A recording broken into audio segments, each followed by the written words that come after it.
Alors, c'est vrai que bon, comme il y a pas mal de participants, peut-être tout le monde ne me connaît pas, alors je me présente vite fait. Je suis Benoît Potvin. Je J'habite à Metz, dans le Grand Est. Je suis marié avec Anaïs, Potvin ou Ibrahim avant. Je suis père d'une petite fille Alice de 6 mois et voilà, je suis psychologue dans un centre médico-psychologique. Voilà et donc Adrien, m'avait demandé, si possible, aussi de faire une petite intro, sur le thème de ce soir. Hem, alors petite intro dessus, que je que je pense comme ça, c'est peut-être par rapport aussi à mon travail. En tant que psychologue, j'ai été confronté forcément à pas mal de problématiques, diverses et variées et les problèmes d'ordre sexuel, il y en a eu, de différentes sortes. Alors, forcément, les questions, on a peut-être déjà parlé à d'autres moments. Bon, les questions, peut-être de dépendance, en tout cas sexuelle, c'est une chose qu'on retrouve assez facilement. Ils sont, traités un peu aussi comme des, addictions, à des substances comme l'alcool, des drogues. Il y a vraiment des mécanismes psychologiques qui sont très similaires. Donc on voit que la sexualité, c'est quand même quelque chose d'assez, une pulsion qui est assez puissante. En psychologie, hein, forcément, les premiers qui en ont parlé, c'était en psychanalyse de ça, même si après, ça a été développé, même si je vais pas trop faire un cours, là-dessus. Mais dans mon expérience, je me suis déjà dit plusieurs fois avec des patients, pas forcément qui avaient des problèmes d'addiction, sexuelle, mais qui dans leur parcours de vie, voilà, ils peuvent avoir 50 ans, ils sont là, en entretien psychologique au CMP, on fait ce qu'on appelle une anamnèse, donc un peu l'histoire de leur vie, hein, d'une certaine manière et puis je me suis déjà fait la réflexion de, hem, si, s'ils avaient été enseignés peut-être, voilà, c'est sur la Bible, ils étaient en fait chrétiens, quand ils avaient été enseignés sur le mariage et la sexualité qui est dans ce cadre-là, comment ça se serait passé pour eux? J'ai l'impression que ça leur aurait, évité beaucoup de problèmes. Je me suis déjà dit plusieurs fois, j'ai déjà dit à Anaïs, d'ailleurs cette réflexion, heu, où, bah, si voilà, ils ont 50 ans par exemple, pendant, au moins 30 ans, ils ont eu une expérience, sexuelle. Qu'est-ce qu'ils en ont fait? Comment ça s'est passé? Ils n'en auront pas forcément la conscience des effets, dominos ou des effets, cercle vicieux que ça a pu avoir sur leur vie. Voilà, que soit ils ont commencé trop tôt, soit ils ont pensé parce que c'est la pensée d'aujourd'hui et d'il y a 30 ans aussi, hein, heu, d'autant plus après 68, je pense. Qu'on va faire ces expériences, on va voir un peu par-ci par-là. Bah oui, parce que c'est en forgeant qu'on devient forgeron, donc il faut avoir un maximum d'expérience sexuelle. Sauf que, les gens après, ils s'en trouvent, 30 ans plus tard avec, peut-être des familles recomposées, toutes sortes de divorces, de séparations. On peut plus vraiment leur parler de ce que nous, on pense là-dessus, puisque ça a été transformé pendant leurs années, d'expérience à eux, face à ça. Donc voilà, là, c'est vraiment pour parler en plus sur un côté qui est pas trop pathologique, psychopathologique et déjà je me suis souvent dit: «Tiens, s'ils avaient respecté, heu en fait, ce que Dieu dit, de garder les relations sexuelles dans le cadre du mariage, ils se seraient, épargnés beaucoup de souffrances». Alors, je veux pas non plus en parler de manière, juste, légaliste ou comme s'il fallait cocher une petite case. Je vais pas faire une introduction trop longue, mais, heu, hem, forcément, nous, en tant que chrétiens, je me dis que c'est là vraiment qu'on aura tous les privilèges. En tant que chrétien, vraiment, né de nouveau, enfant de Dieu, et de se marier avec une femme ou un homme, voilà, en fonction de enfin des 2 côtés, hein, qui soit également vraiment chrétien, né de nouveau, c'est vraiment toute l'importance. Moi, je dirais que c'est là où j'ai été un peu, titillé, quand même dans mon parcours. Et alors même que j'ai été, tombé dans la marmite quand j'étais petit, c'est-à-dire, je suis né dans une famille chrétienne. Je pensais que ça allait, que j'aurais jamais eu vraiment la tentation de voir ailleurs ou d'être tenté par une personne qui soit pas chrétienne, vraiment croyante. Mais, voilà, il faut pas se croire plus fort qu'on est et vraiment de se reposer sur Dieu et quand Dieu heu, nous dit quelque chose, c'est pas pour nous embêter, c'est vraiment pour notre bien. Voilà, je fais un peu peut-être une introduction un petit peu longue, je sais pas. Non, c'est très très bien. C'est très très Voilà, bien. Et je si tu as fini, bah, tu peux prier si tu veux. voilà, je prie, après je te laisse la parole. Seigneur, voilà, merci parce qu'on a cette chance, grâce à cette technologie, d'avoir cette réunion encore ce soir, tous ensemble, d'avoir ce sujet de la sexualité qui, en effet, est un sujet important aujourd'hui, d'autant plus aussi dans le monde chrétien, parce qu'il y a beaucoup de souffrances par rapport à ça. Des souffrances individuelles, des souffrances dans des couples, des souffrances dans des familles, dans des ministères, et vraiment veut demander de donner de la sagesse à Adrien aussi ce soir pour vraiment nous présenter les choses et à nous aussi de la sagesse et d'ouvrir nos cœurs, d'ouvrir nos oreilles pour entendre, que par ton esprit, tu puisses vraiment nous permettre d'être sensibilisés par rapport à ça et de rechercher vraiment ta volonté et pas la nôtre. Voilà, je te prie toutes ces choses au nom du Seigneur Jésus. Amen. Amen. Alors, ben, je vais vous partager du coup mon document qui va être là. Et je vais vous demander si tout le monde voit mon document. Moi, j'ai pas le chat hein, qui si il apparaît très très vite. Ouais. C'est bon, il y a tout le monde. Donc, ben, je vais essayer de parler assez simplement de ce sujet de la sexualité. Et la présentation va se faire en 2 temps.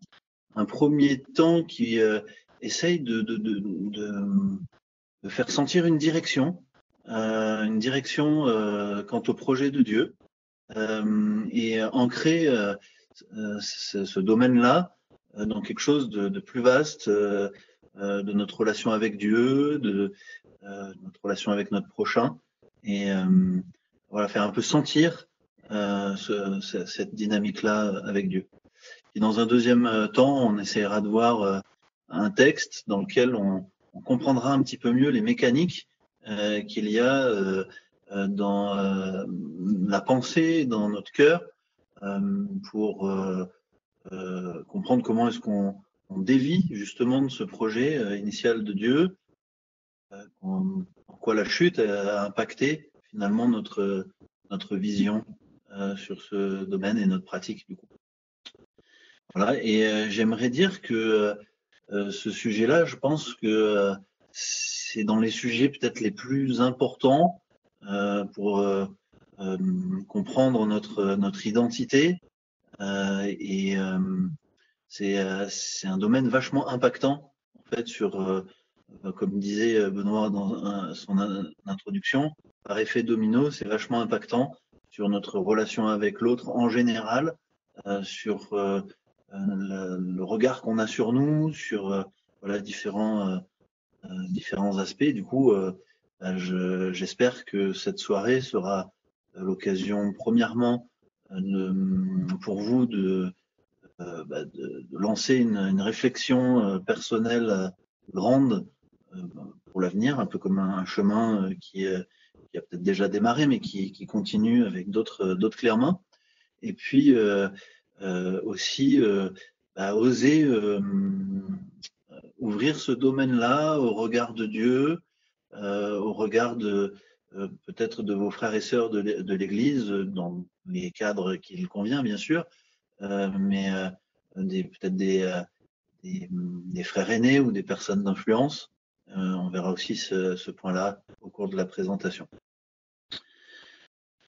Alors, du coup, théologie de la sexualité, je voulais d'abord définir ce qu'est la théologie de façon très simple, parce que souvent c'est un peu pompeux pour certains, ça semble assez lointain ou c'est réservé à l'élite intellectuelle.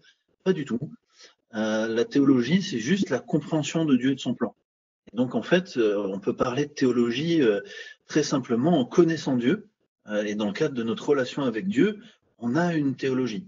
Et j'aime bien prendre cet exemple-là de quelqu'un qui ne connaissait absolument rien à la religion juive ou chrétienne, à savoir ce centurion romain qui avait un esclave en mauvaise posture, qui va voir Jésus et parle avec Jésus. Et du peu qu'il avait observé de Jésus, il lui dit: est-ce que tu peux faire quelque chose pour mon esclave? Excusez-moi de un peu paraphraser l'épisode. Est-ce que tu peux faire quelque chose pour mon esclave? Il te déplace pas, tu peux ne pas te déplacer parce que moi aussi j'ai des esclaves et je leur dis fais ci, ils font ça, et va ici, ils vont là, etc. Et il avait compris, ce centurion, que en fait Jésus était Dieu et pouvait se soustraire au fait de se déplacer pour sauver cet esclave. Donc ce centurion avait en effet une théologie absolument fantastique. Et les exemples de personnes très simples qui ont compris qui était Dieu abondent dans la Bible. Donc des théologiens sont présents dans la Bible, beaucoup plus que l'on ne pense. Donc vous pouvez être aussi théologien. Et j'ai l'habitude de dire que de votre théologie, notre connaissance de Dieu, impacte sur notre comportement, sur ce que l'on fait, sur ce que l'on est. Et on verra ça de façon assez simple dans la suite de l'exposé. Dieu a un projet bien précis pour la sexualité, et c'est un projet qui est quand même à connaître, je pense. Si on est d'accord dans le fait qu'il n'y a pas d'exposé dans la Bible qui a comme un protocole de physique ou de chimie qui explique ce qu'il faut faire dans ce domaine-là, il y a quand même une trajectoire qui est assez précise et donc c'est à étudier. Je dirais que nous sommes tous à la même enseigne aussi, et je tiens à le dire en introduction, c'est-à-dire que nous sommes tous confrontés à la sexualité, à quelque âge, à la sexualité et ses problèmes et ses potentiels dérapages, à quelque âge que l'on est. C'est-à-dire que même un enfant, alors je ne suis pas spécialiste de la pédopsychologie, peut-être que Benoît pourra nous en dire un peu plus lors des questions-réponses, mais je crois savoir que dès le jeune âge, le nourrisson a un rapport avec la sexualité au travers de la relation qu'il a avec papa ou avec maman ou le grand frère ou la grande sœur. Et donc, il y a une identification certaine à quel âge que ce soit, et même donc à l'âge plus mûr, nous sommes appelés à rencontrer des hommes et des femmes et donc l'autre sexe. Et donc, dans notre façon de vivre les relations, il y a un lien avec la sexualité, le regard qu'on porte sur l'autre. Et puis, j'aimerais vraiment affirmer haut et fort que ce domaine de la sexualité, qui est particulièrement dans notre temps et notre société, est mis à l'épreuve. Ce domaine-là n'échappe pas à la grâce de Dieu. Et j'ai plaisir, je dirais, de voir, moi, dans l'activité que je développe avec les jeunes, et notamment en relation individuelle, j'ai le plaisir de pouvoir voir des personnes qui me rencontrent avec des bagages et des problèmes, et notamment sur ce domaine-là, et qui, au travers d'une relation de disciple à disciple, arrivent à mettre des choses en place et à vivre la grâce de Dieu sur ce domaine-là et à repartir plus léger. Donc voilà, mon fardeau est léger, disait Jésus-Christ.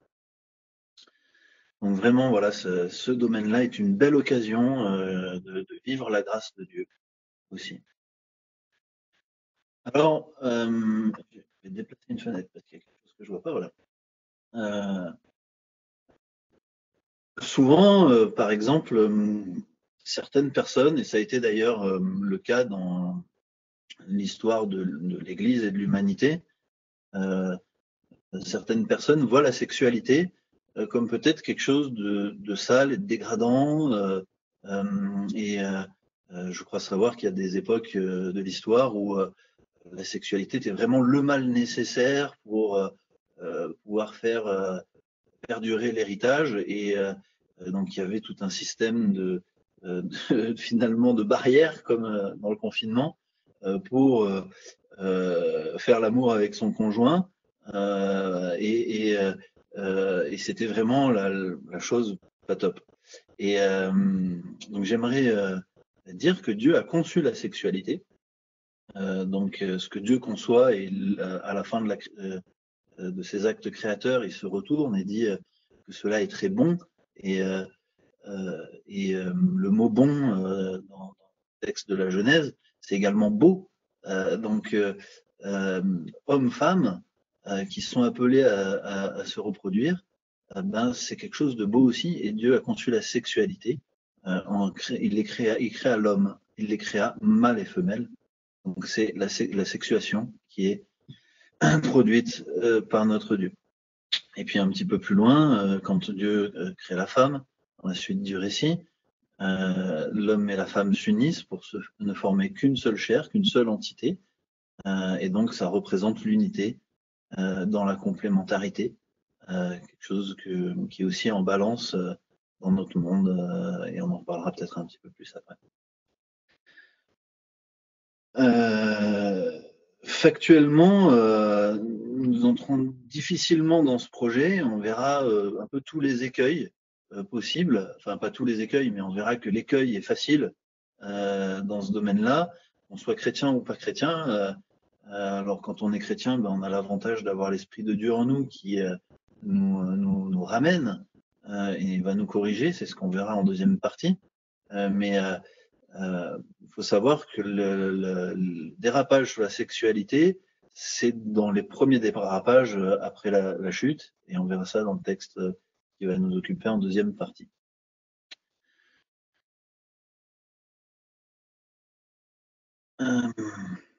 Alors, pourquoi ça bouge plus là? C'est censé bouger. Voilà. Alors, quel projet? Donc, je trouve que pour savoir un peu les grands projets de notre vie, c'est très intéressant de retourner à ce qu'on appelle le récit primitif, les chapitres 1 à 10 de la Genèse, et voir un petit peu qu'est-ce qu'il est dit sur les grands éléments de la vie, et notamment donc la sexualité. Être image de Dieu, ça c'est le projet que Dieu a en créant l'homme et la femme, en Genèse 1, 26. Donc ça m'a questionné un petit peu de comment le Dieu trinitaire, dès le début de la révélation, s'incarne va se représenter dans homme-femme. Et il y a quelque chose qui me titillait pendant longtemps, c'est que Dieu trinitaire se représente dans 3, se représente dans 2. Et j'avais une mauvaise conception en fait de l'humain, et on l'a vu au cours de ce webinaire. L'humain selon Dieu, c'est l'humain incarné par Dieu, c'est l'humain lié à Dieu. C'est comme ça qu'on avait défini la marche spirituelle, à contrario de la marche charnelle, la chair, qui était l'humain désuni de Dieu. Et donc, si on a cette conception de l'humain incarné par Dieu qu'on voit dans Genèse 7, Genèse 2, verset 7, où l'homme est pris poussière du sol, façonné par Dieu, et Dieu souffle dans ses narines un esprit de vie et il devient une âme vivante, à ce moment-là, on comprend que le modèle humain, c'est d'être incarné par Dieu. Alors du coup, le projet que Dieu a dans la sexualité, c'est bien d'être représenté dans homme-femme et lui-même. Donc, trois se représentent bien dans trois. Ce qui est vraiment en contraste après la chute, où l'homme est du coup sans le Saint-Esprit, et donc la sexualité devient autonome, donc sans le partenaire, dit onanisme, hein, si vous voulez un mot technique qui rapporte peut-être un peu au Scrabble, vous permet de passer un maximum de lettres, onanisme, donc où la dynamique devient égoïste et sans l'esprit. Les déviances sexuelles ont forcément une composante de satisfaction personnelle et donc d'égoïsme.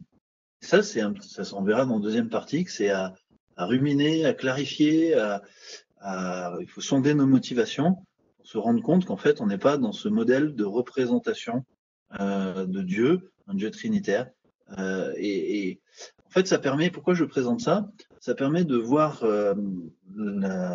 l'interdit de Dieu ou la prescription de Dieu de pratiquer la sexualité dans le cadre du mariage, non pas comme une barrière, mais comme un projet accompli.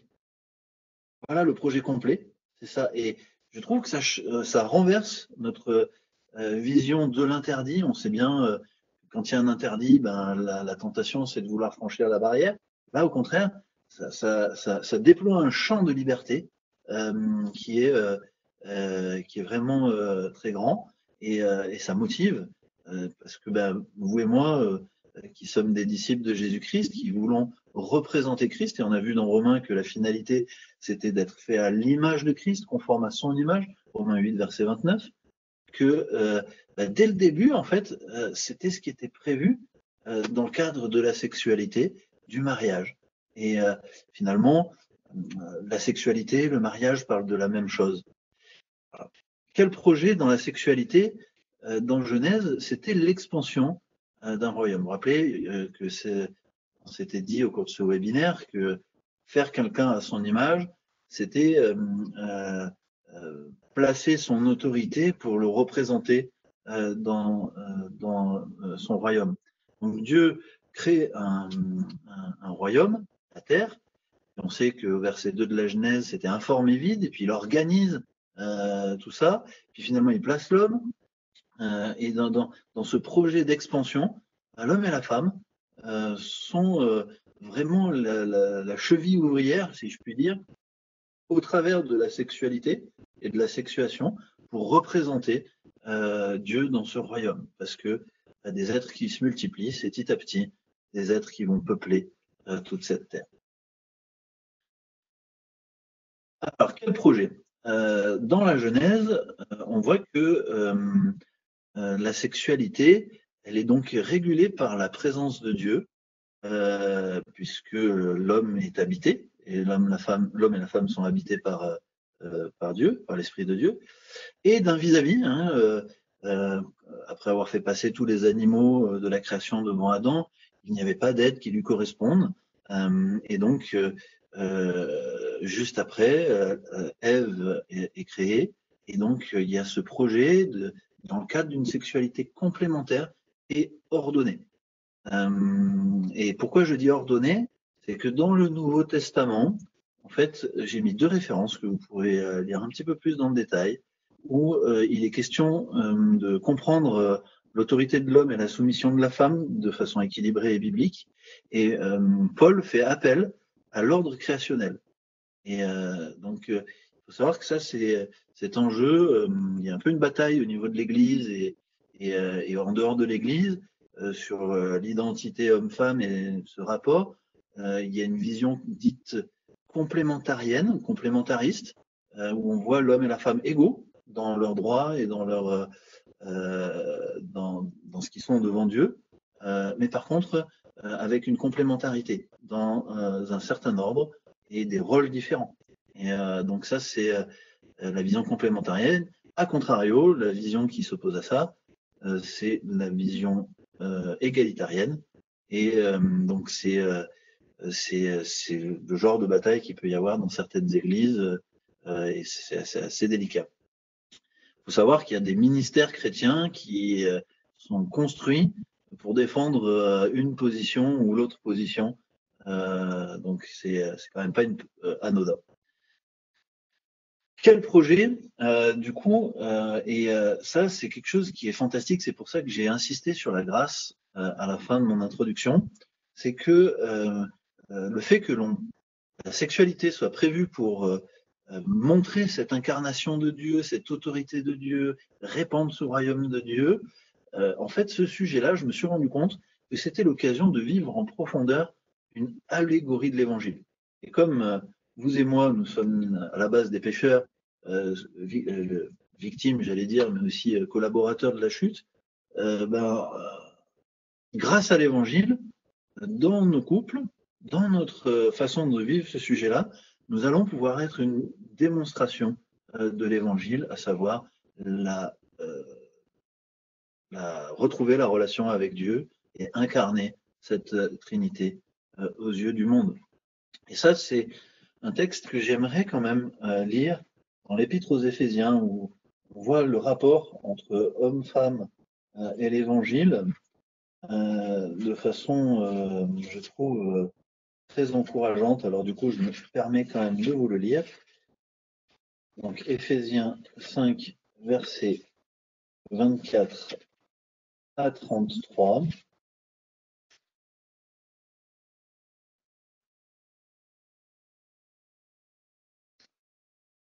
Mais comme l'Assemblée est soumise au Christ, ainsi que les femmes le soient aussi à leur mari en toutes choses. Marie, aimez vos femmes, aimez vos propres femmes, comme aussi le Christ a aimé l'Assemblée. Là, on voit vraiment déjà un premier rapport avec l'Évangile. Et s'est livré lui-même pour elle, afin qu'il la sanctifiât en la purifiant par le lavage d'eau, par la parole. Deuxième rapport avec l'Évangile. Afin que lui se présente à l'Assemblée à lui-même, glorieuse, n'ayant ni tache, ni ride, ni rien de semblable, mais afin qu'elle fût sainte et irréprochable. De même aussi, les maris doivent aimer leur propre femme comme leur propre corps. Celui qui aime sa propre femme s'aime lui-même. Car personne n'a jamais haï sa propre chair, mais il la nourrit et la chérit, comme aussi le Christ, l'Assemblée. Troisième rapport avec l'Évangile. Car nous sommes membres de son corps, de sa chair, de ses os. C'est pour cela que l'homme laissera son père et sa mère et sera joint à sa femme, et les deux seront une seule chair. Ce mystère est grand, mais moi je parle relativement à Christ et à l'Assemblée. Toutefois que chacun de vous aussi, en particulier, aime sa propre femme comme lui-même, et quant à la femme, qu'elle craigne son mari. Sacré challenge. Alors, on va attaquer un peu la deuxième partie après avoir vu clair. Peut-être qu'il y a des questions qu'on peut aborder. Alors, j'ai des questions. Alors, j'avais une question, mais au moment où Dieu crée l'homme à son image, il le crée seul à son image. Le premier but n'est pas que ça soit deux personnes ensemble qui soient faits à l'image de Dieu, mais la personne seule en elle-même, déjà, non? Alors, non, parce que dans Genèse 1, verset 26 à un peu plus dans la suite du chapitre 28, etc., on peut relire le verset d'ailleurs, on ne va pas s'en priver. Comme ça répondra directement à la question. Et Dieu dit, faisons l'homme à notre image, selon notre ressemblance. Alors déjà, on note un pluriel chez Dieu, faisons l'homme à notre image, selon notre ressemblance, et qu'il domine, etc. Dieu créa l'homme à son image, il le créa à l'image de Dieu, il les créa, mâles et femelles. Mmh. Voilà, donc, je ne sais pas s'il y a plus clair, en fait. Mais en effet, si on ne lit pas le verset, l'ambiguïté est possible, donc la question est légitime. Est-ce qu'il y avait d'autres questions? Alors, j'ai une autre question, oui. On parle de la sexualité comme moyen de reproduction, mais que penser de la sexualité par plaisir, dans le cadre du mariage, bien sûr? C'est aussi un moyen de se lier à son conjoint, de mieux se connaître. Alors, mais tout à fait. C'est une bonne remarque. Quand on parle de représentation de Dieu, que la sexualité représente Dieu, puisque homme, femme, sexué avec le Saint-Esprit représente Dieu, Dieu a-t-il du plaisir? On voit que Dieu, en se tournant vers la création, a du plaisir. Il y a d'autres épisodes dans les Écritures où on voit Dieu, et même Jésus, qui a du plaisir. Donc, le plaisir n'est pas quelque chose de négatif. Alors, il y a eu des hérésies dans ce domaine-là dans l'histoire de l'Église sur le plaisir, où justement le plaisir était forcément une réminiscence du péché. Et on sait que c'est pas le cas. D'ailleurs, il y a tendance, un mouvement qui s'appelle l'hédonisme chrétien, dont j'ai plaisir à faire partie dans la pensée, on va dire en tout cas. Voilà. Donc le plaisir dans le cadre du couple représente aussi Dieu. Et il n'y a pas toujours que la finalité de la reproduction, en effet. Mais un couple uni dans la sexualité, c'est un couple qui représente Dieu dans son unité, dans le plaisir qu'ont Père, Fils et Saint-Esprit à œuvrer ensemble. Donc il n'y a pas de choses négatives. La question, en fait, c'est de savoir si notre plaisir est animé par la troisième personne du couple ou si elle n'est pas animée par la troisième personne du couple. Je pense que vous m'avez compris. Est-ce qu'il y a une autre question? Alors, il y avait plutôt un commentaire, juste un petit commentaire. J'ai lu hier soir dans mon groupe biblique Malachie 2, 14, 15, par rapport au couple qu'il cherchait une semence de Dieu, donc reproduire pour la gloire de Dieu, pour avoir des enfants et les enseigner euh, dans la foi, je pense que c'était.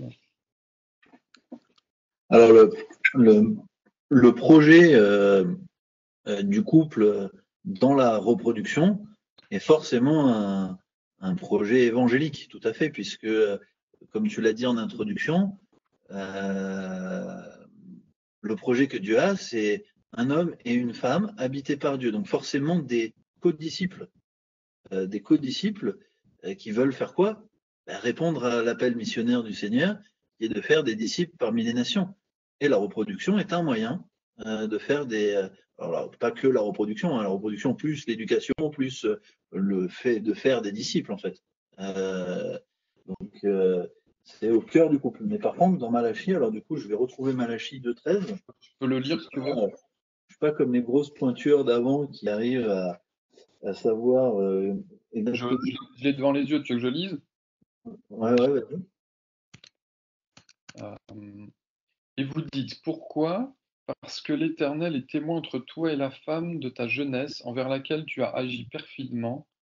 Cependant, elle est ta compagne et la femme de ton alliance.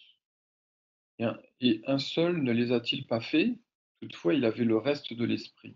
Et pourquoi ce seul a-t-il fait ainsi? Il cherchait une semence de Dieu. Or, prenez garde à votre esprit, et n'agis pas perfidement envers la femme de ta jeunesse. Alors déjà, il faut regarder le contexte. Le contexte, c'est pas le contexte du couple. À partir du verset 11, il semblerait que ce soit le contexte de Judas vis-à-vis de Dieu et aussi d'Israël.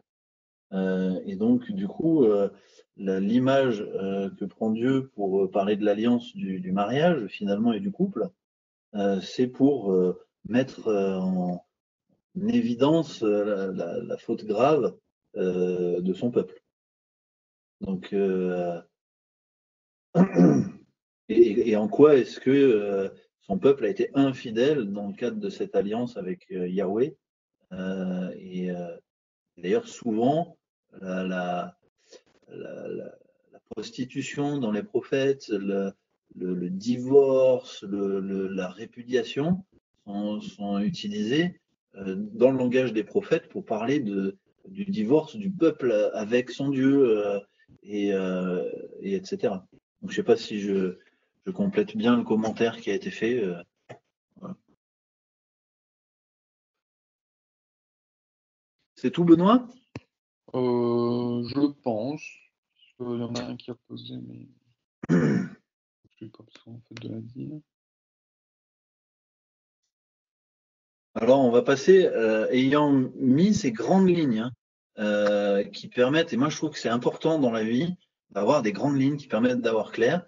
C'est un petit peu comme un fil à plomb pour un constructeur de maison qui, avec un outil simple, va pouvoir vérifier la rectitude de ses murs, etc. Donc, moi, en tout cas, je trouve que c'est important de voir les choses en global. Et quelqu'un a marqué qu'il y avait eu d'autres questions. J'ai une autre question qui vient d'apparaître par rapport à ce que tu avais déjà répondu avant, qui dit, mais du coup, par rapport à la question de Sébastien, bon, ça c'est, une personne individuelle n'est pas créée à l'image de Dieu. Si on n'est pas marié, on n'est donc pas réellement à l'image de Dieu. Je ne sais pas si vous avez bien compris. Alors, si, bien sûr qu'un chrétien, on a vu que le projet que Dieu avait avec un disciple, c'est de le rendre à son image. Mais dans le cadre de deux disciples, le couple, c'est également d'être représenté là-dedans. Et c'est exactement pareil d'ailleurs, de façon collective. Dieu a le projet d'être représenté par l'Église. On l'a vu dans la vision théologique de l'Église. Et du coup, il n'y a pas besoin d'être une Église complète pour représenter Dieu. Déjà, à état individuel, on représente Dieu. Et par contre, dans cette facette-là, dans ce domaine-là, Dieu souhaite être aussi représenté. Je ne sais pas si j'ai répondu à cela. Et donc, du coup, une personne célibataire a aussi l'appel de représenter Dieu et représente Dieu. Et d'une certaine manière en tant que disciple. Par contre, un célibataire ne le fait pas en tant que couple. Quelqu'un qui ne vit pas de vie d'église peut représenter Dieu en tant que disciple, mais par contre ne pourra pas le représenter puisqu'il n'est pas dans une église, simplement, de façon factuelle. Je pense que tu as répondu également à une autre question où il disait, mais est-ce que les célibataires ne sont que des demi-images de Dieu?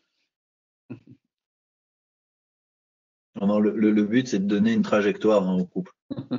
Voilà. Et c'est vrai que si on en parlera certainement dans le mariage, donc les fausses images du mariage que l'on verra mardi.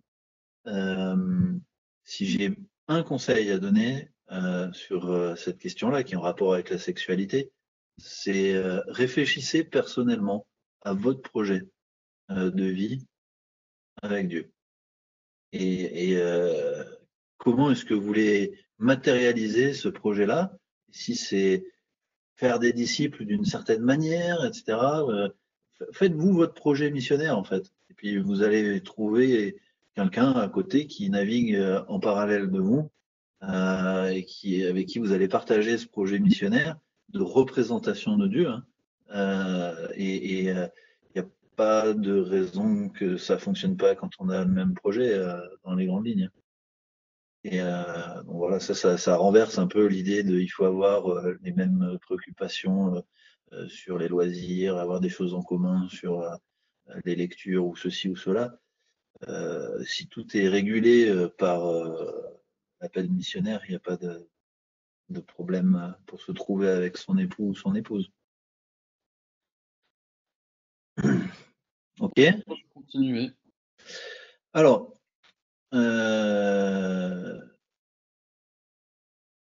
nos défaillances sur le sujet. Alors, j'ai mis quelques chiffres. Hein, je procède à l'envers. Avant d'aller dans le texte, je vais aller dans l'expérience. Et d'ailleurs, à titre d'expérience, j'aimerais dire que, à titre personnel, j'ose le dire, je suis passé par des problèmes de sexualité et j'ai vécu la grâce de Dieu, l'évangile, sur ça. Et ce qui me donne la possibilité d'ailleurs d'avoir compris des choses et de vous en parler. Donc, moi, il n'y a pas de problème. On parlait de ça de façon convenable. J'aimerais dire que du coup, 90%, un sondage a été fait lors d'une rencontre évangélique en 2015 auprès d'un bon millier de personnes. Hein, c'était d'ailleurs lors d'un congrès Pâques à l'IBG. Et donc le public, c'est 15-25 ans.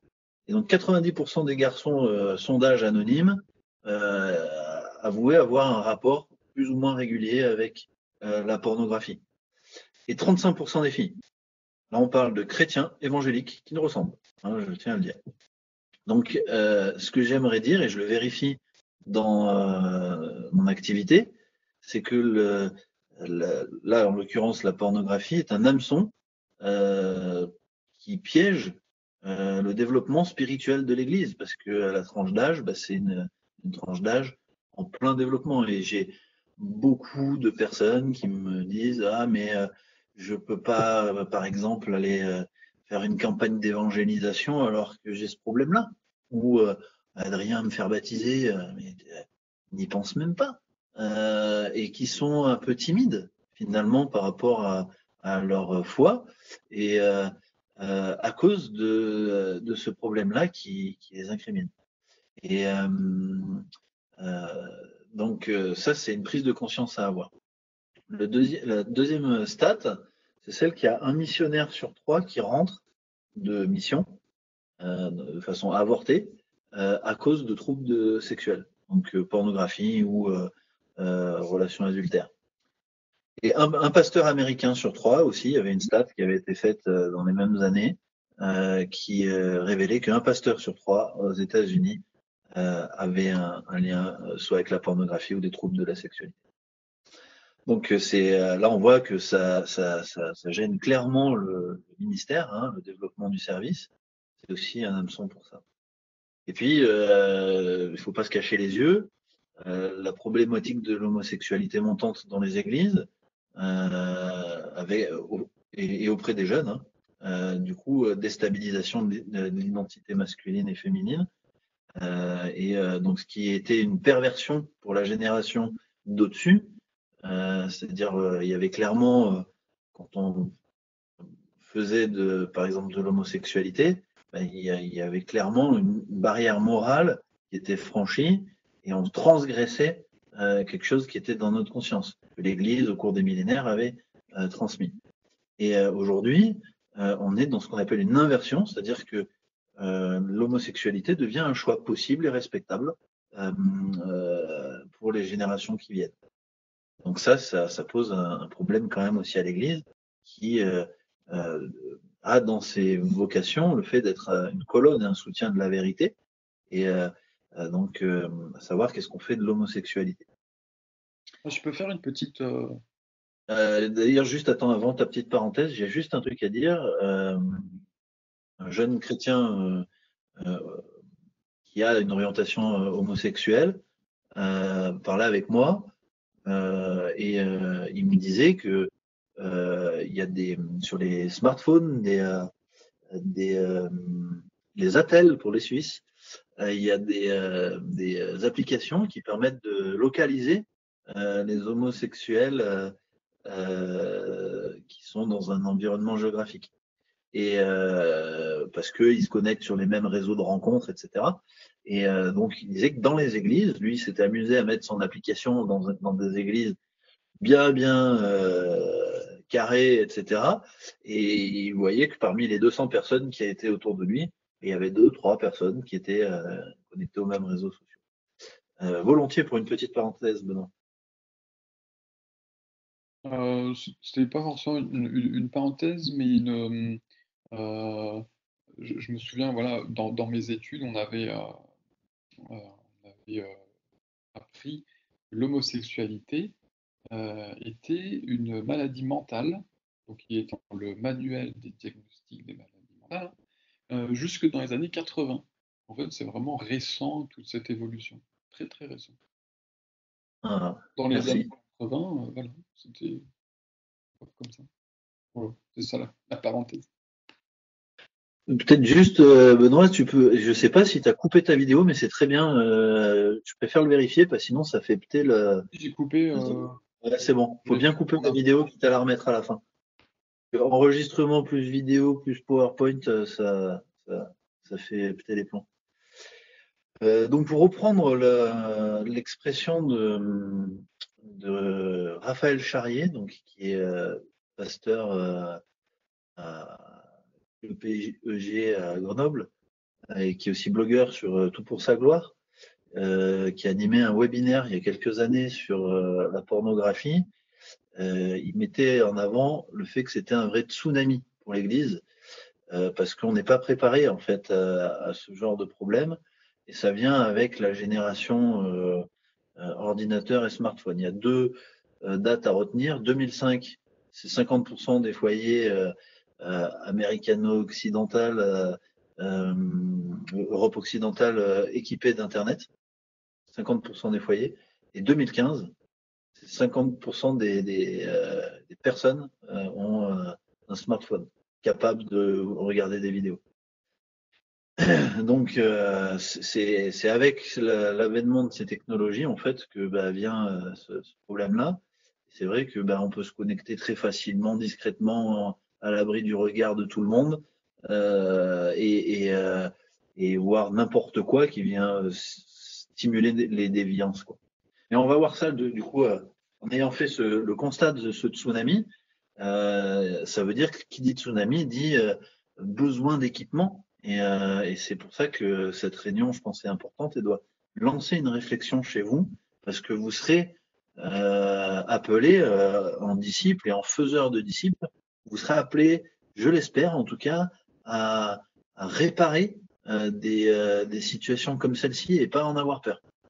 Et j'aimerais aussi dire, avant de passer au slide d'après, qu'aujourd'hui c'est 35% des filles, mais c'est bien sûr des pourcentages montants. Et je suis tombé sur une vidéo d'une sociologue qui disait avant les problèmes liés à la sexualité, c'était quand même beaucoup des hommes à 95% qui venaient. Aujourd'hui, cette sociologue sexologue, je ne me rappelle plus exactement, elle disait que elle a des filles de 15 ans qui viennent dans son cabinet avec leur mère et qui disent est-ce que mes organes génitaux sont bien normaux, parce que c'est pas pareil que ce que je vois et ce qui excite les garçons. Et donc les images que l'on voit aujourd'hui sur Internet dictent l'esthétisme, dictent comment doivent être les rapports, dictent comment doit être un homme et une femme sur leurs organes génitaux, et avec derrière un business de la chirurgie esthétique des organes génitaux. Et donc on est sur des trucs mais complètement abracadabrantesques, pour reprendre l'expression de Jacques Chirac. Et donc voilà. Donc voilà, ça c'est vraiment un tsunami sur lequel, et par contre qui dit tsunami dit opportunité. Opportunité pour que l'évangile trouve un chemin, parce qu'on va voir dans le texte d'après que tout ça n'est pas sans trace. Au lieu d'en parler, on va y aller. Donc je vous propose de regarder un texte dans l'Épître aux Romains, qui serait à mettre un petit peu en parallèle avec le texte de Genèse 3, versets 1 à 8, où Ève se fait séduire par rapport aux fruits. Et on va voir qu'il y a des mécanismes vraiment dans la pensée, dans la convoitise, dans la séduction, dans le péché, qui sont à comprendre et à identifier. Alors du coup, je propose qu'on regarde ce texte ensemble, et je vais le lire. Donc, la colère de Dieu, en effet, se révèle depuis le ciel contre toute impiété et l'injustice des gens qui tiennent la vérité captive dans l'injustice. Car ce qu'on peut connaître de Dieu est manifeste parmi eux.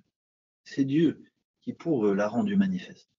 En effet, ce qui chez lui est invisible, sa puissance éternelle et sa divinité, se voit fort bien depuis la création du monde, quand l'intelligence le discerne par ses ouvrages.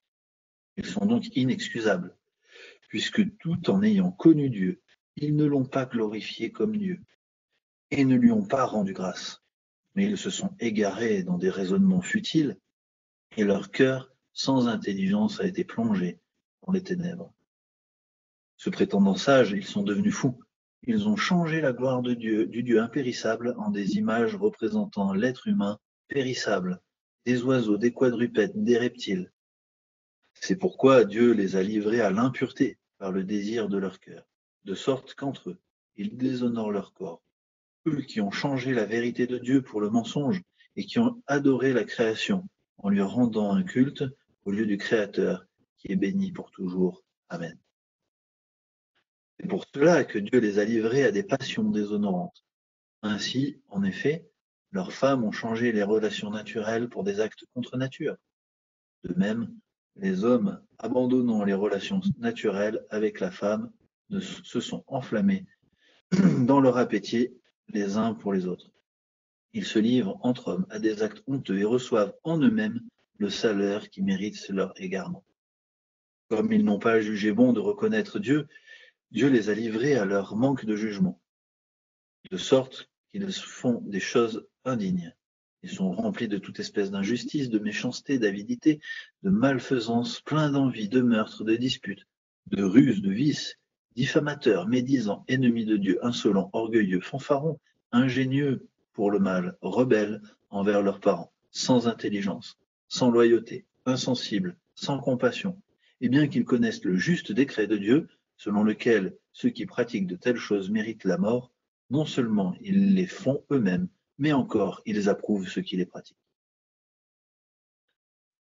Alors, ce récit qui pose la décadence totale de l'homme présente certaines caractéristiques. Alors déjà, face à un récit comme ça, on voit qu'il y a un petit peu une orientation dans le texte par des répétitions, par des rythmes. Par exemple, ils ne glorifièrent pas Dieu, ils ne reconnurent pas Dieu, ça vient plusieurs fois. Ensuite, Dieu les a livrés, ça vient aussi plusieurs fois. Et donc, il y a un peu un ordre à établir dans ce texte, une suite à identifier avec des grands éléments.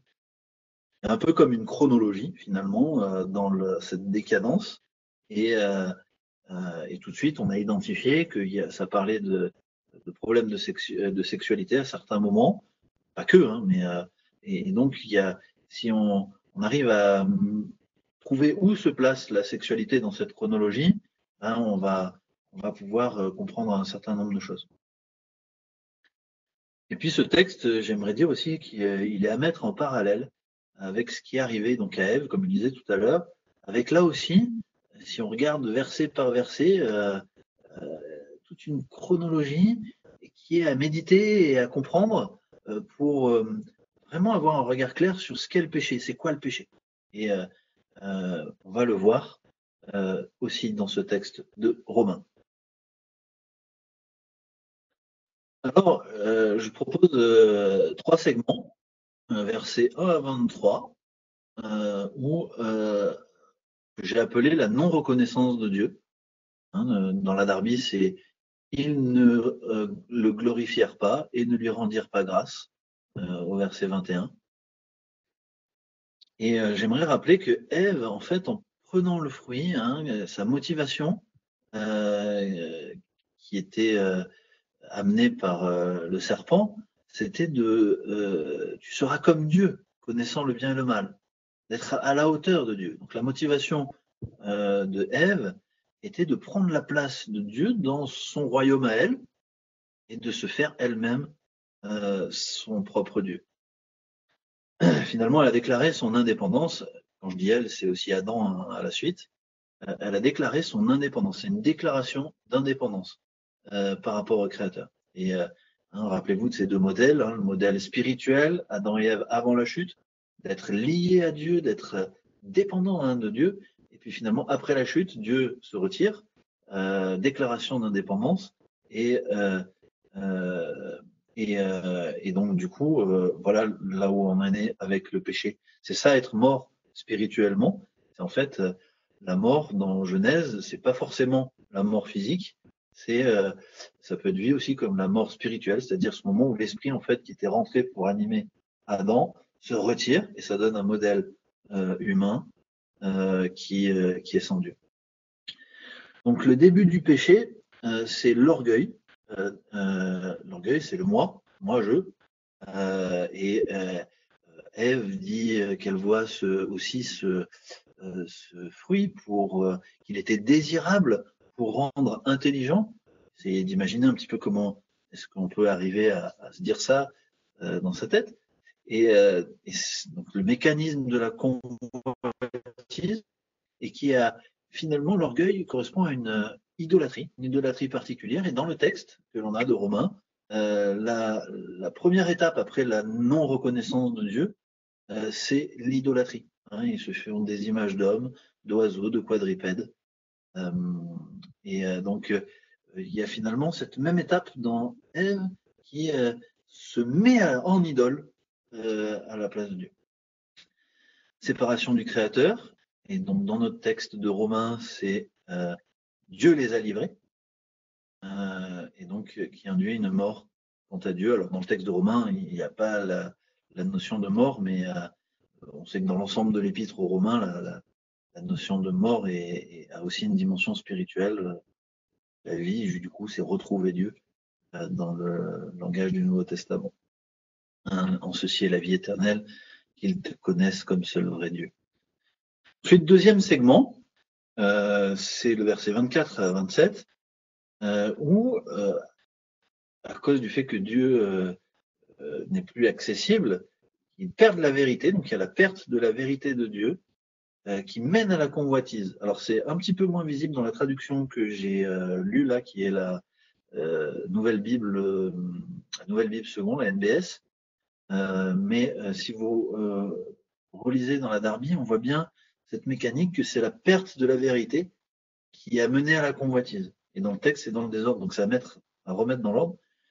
Et finalement, il va y avoir une désorientation un peu totale, comme je prends cette image, une feuille blanche qu'on lâcherait d'en haut d'un immeuble. On ne sait pas exactement où c'est qu'elle va aller, elle est complètement, il n'y a rien qui l'oriente dans sa chute. Et donc, il va y avoir un libre cours n'ayant plus ce rattachement à la vérité, un libre cours de la sexualité, un peu comme cette feuille volante. Et donc, ce libre cours, ça va commencer par l'impureté, sexualité impure, dans le texte. Alors, dans le reste du Nouveau Testament, il est question de fornication, porneia, qui sont tous les actes, en fait, toute la sexualité impure dans l'Ancien Testament. Alors, là, tout le monde ne sera pas d'accord sur le 26b, le verset 26b, là où la sexualité donne libre cours. C'est des actes contre nature. Il y en a qui voient ces actes contre nature du verset 26 comme l'homosexualité féminine. Ça dépend aussi un peu des traductions. Moi, il me semble que ça peut être aussi vu comme des actes contre nature, même dans le cadre du couple. Ce qui gêne un peu, c'est que si on dit que ces actes contre nature, ça peut être dans le cadre du couple, ce qui gêne un peu, c'est que il y en a qui pensent qu'il y a peu de protocoles, et c'est vrai que la Bible est plutôt laconique sur comment décrire comment se passe un rapport sexuel dans le cadre du couple. Du coup, voilà, il y a plusieurs sensibilités sur cette fin de verset 26. Là où de toute façon tout le monde se rejoint, c'est l'homosexualité qui apparaît, en tout cas entre hommes. On peut peut-être l'élargir tout simplement à l'homosexualité tout court, au verset 27. Et donc c'est vrai que le signe d'une société décadente est étroitement lié, inverse proportionnel au taux d'homosexualité qu'il y a dans cette civilisation. Ça a été le cas pour les Grecs, ça a été le cas pour les Romains. Et donc c'est une règle, on va dire, sociologique communément admise.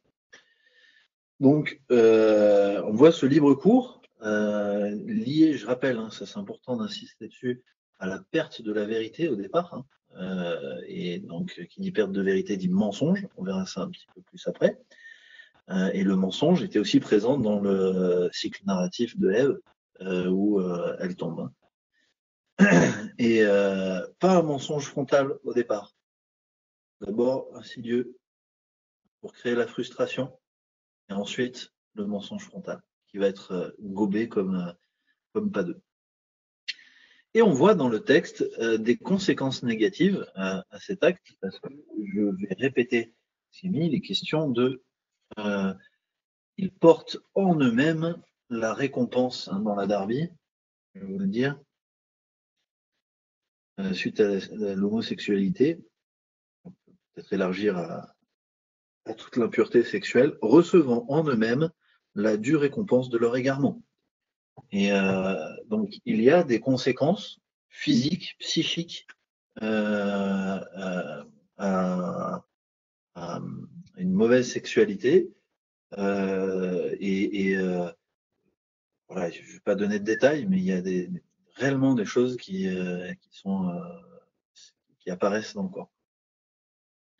Et notamment, j'aimerais peut-être dire quand même, en parlant de conséquences psychiques, deux choses. Donc c'est le verset de 1 Corinthiens 6, verset 18, qui dit qu'un homme qui pêche dans le cadre de la sexualité pêche.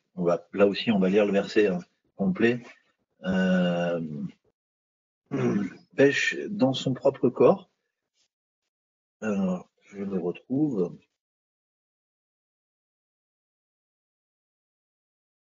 Fuyez la fornication. Quelque péché que l'homme commette, il est hors du corps, mais le fornicateur pêche contre son propre corps. Et j'ai souvent entendu que, soit dans le cadre de mes contacts, soit dans l'intérêt que j'ai porté sur la question, que regarder des images pornographiques avant l'âge de 12 ans, c'était comme pire qu'un viol. Psychologiquement, peut-être tu confirmeras, Benoît, tout à l'heure, mais c'est traumatisant. Et ça marque à jamais la vision de la sexualité de la personne. Alors à jamais, bien sûr, l'Esprit de Dieu sait réparer ça, etc. Mais j'ai des témoignages de gens chrétiens qui me disent je ne peux pas m'enlever cette image-là de mon esprit. Et donc voilà, on voit que c'est un retentissement très fort. Alors je vais juste donner un élément d'un podcast de Tout pour sa gloire qui est sorti en début d'année. Il y a une série de podcasts, de 4 podcasts sur les addictions et dont la pornographie. Et donc il y avait un addictologue qui disait que en fait le plaisir dévoyé dans la sexualité, notamment la pornographie, c'était un petit peu comme si on voulait faire passer dans notre cerveau, dans une zone très très bien identifiée, la zone du plaisir, qui est toute petite comme une tête d'épingle, mais qui a son importance puisque Dieu l'a prévu. Comme l'a dit la question tout à l'heure, le plaisir n'est pas négatif dans le plan de Dieu et bien positif. Mais par contre, avoir un plaisir dévoyé, c'est comme vouloir faire passer l'afflux d'une autoroute sur un chemin de campagne. Ça casse tout sur les côtés. Ça force en fait cet afflux nerveux parce que dans notre cerveau, donc c'est des connexions neuronales avec des échanges chimiques, etc. Je ne vais pas rentrer dans le détail et en plus je suis pas un spécialiste, mais ça a des conséquences dans notre cerveau qui sont mesurables, comme le disait tout à l'heure Benoît en termes d'addiction et de dépendance. Donc voilà, c'est un peu comme un feu d'artifice qui pèterait dans une cave. Voilà, ça pose des problèmes. Ensuite, troisième paragraphe du texte, la perte du sens moral. Donc c'est les versets 28 à 32. Dans la traduction que j'ai mis, c'était pas cette expression-là, sens moral, mais ça veut dire la même chose. Hein. La perte du sens moral. Finalement, dans cette perte de la vérité, dans cette perte du vis-à-vis de Dieu, tous les péchés vont émerger. Et la liste est longue. Et ce, malgré la connaissance de la juste sentence de Dieu, du décret de Dieu. C'est-à-dire que c'est un petit peu comme la loi de la gravité. Ça décrit le péché comme la loi de la gravité. On sait qu'on va tomber, mais on tombe quand même. Voilà. Donc, et la loi du péché, moi, je suis toujours très intéressé de voir les parallèles qu'il y a entre les lois physiques et les lois spirituelles. Et le péché est appelé à se développer. Ça commence par une idolâtrie. Ça se développe dans des comportements visibles qui sont dans ce paragraphe-là. à cause de la perte du sens moral. Plus de barrières. Et voilà où on va à notre société. Donc, elle est retenue dans tout ça par Dieu, qui permet de ce qu'on appelle la grâce commune, qui maintient. Sinon, tout ça imploserait et ça serait pas beau à voir. Et peut-être aussi que c'est maintenu pour les enfants de Dieu, qu'ils puissent traverser correctement tout ça. Donc, voilà un petit peu ce troisième paragraphe. Alors, j'aimerais mettre des grands axes sur ce texte, parce qu'il y a une bonne nouvelle là-dedans. En regardant un peu cette chaîne, finalement, on va comprendre des choses. Je mets ça dans l'ordre. C'était indépendance de Dieu. Ils ne glorifièrent pas Dieu. Mensonge. Ils ont perdu la vérité. Et immoralité ou péché. Moralité. Et c'est un petit peu comme ça que ça s'est passé aussi pour Ève. Si on regarde, c'est pas un petit peu comme ça, c'est complètement pour ça. Le grand absent de l'épisode de la tentation, c'est Dieu.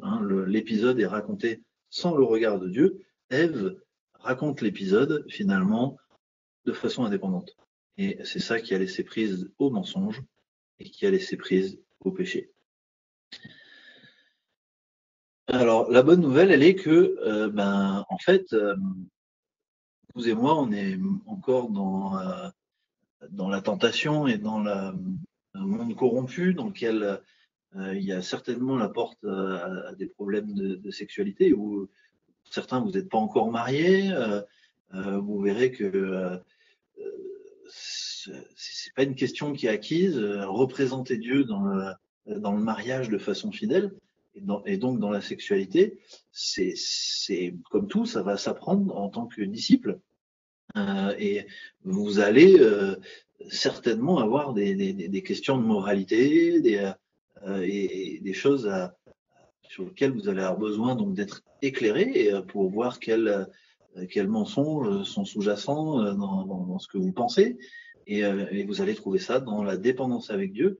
Donc en fait, c'est pas en identifiant cette chaîne un petit peu, c'est pas un retour à Dieu et un vécu de l'Évangile dans ce domaine-là de la sexualité, en faisant rentrer Dieu dans ce domaine-là, une dépendance de Dieu, vis-à-vis avec Dieu, que vous allez être éclairé sur les mensonges auxquels vous n'avez aujourd'hui peut-être même pas conscience d'adhérer.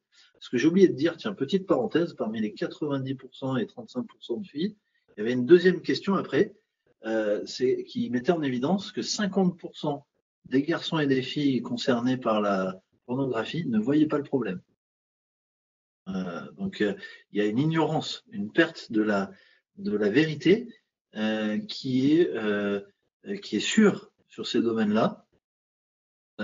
Et c'est donc la lumière de Dieu qui va permettre de montrer que en fait nos motivations sont égoïstes, que nous avons un mauvais regard sur le corps, que nous croyons dans un certain nombre de mensonges qui nous sont matraqués toute l'année, chaque jour de notre bonne existence par la société, dans les abribus, dans les séries, dans les films, dans la mode, dans de nombreuses choses. Il y a des mensonges, une quantité d'informations qui viennent nous impacter. Et c'est bien sûr pour le chrétien dans le vis-à-vis avec Dieu, dans vivre cet évangile, le salut, qu'il va se protéger du mieux possible de ces influences.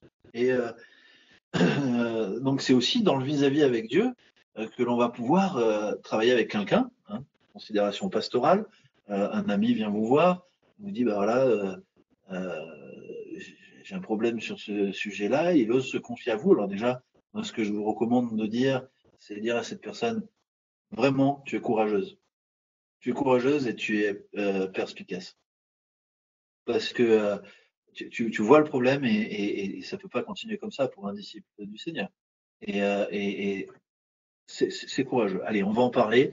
Et puis, se former pour pouvoir en parler, pour arriver à faire donner déjà l'envie de retourner à Dieu. Comme je vous disais, quand on pratique des mauvaises choses, on se tient à distance de Dieu. Donner l'envie d'une relation avec Dieu, arriver à suggérer une relation qui soit fructueuse, féconde, porteuse de vie, avec un vrai évangile. Et cette relation avec Dieu va éclairer, vous allez jouer aussi un rôle dans le fait d'éclairer ce qui ne va pas, et pas de façon morale. La moralité, c'est la troisième case. Hein. C'est là où on bute et qui fait revenir justement à se poser des bonnes questions. Donc, vous allez intervenir de façon inspirée sur où est le mensonge, quels sont les problèmes quelles sont les conséquences. On a vu qu'il y avait des conséquences physiques. Et en fait, tout ça, les gens qui sont dans la perversité sexuelle et qui se posent des questions, ils vont le sentir, ils vont le voir. Et ça va donner prise à tout ça. Et puis, en fait, en descendant cette chaîne, après, vous allez pouvoir, finalement, assez naturellement, avec un évangile bien vécu, du temps, de l'amitié, arriver à faire sortir les personnes qui sont concernées.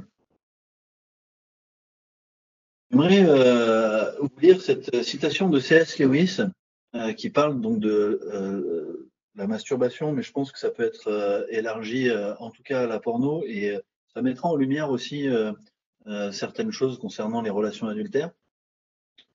La sexualité normalement transporte l'individu en dehors de lui-même pour remplir et corriger sa propre personnalité dans celle de l'autre, normalement en engendrant des enfants et des petits-enfants.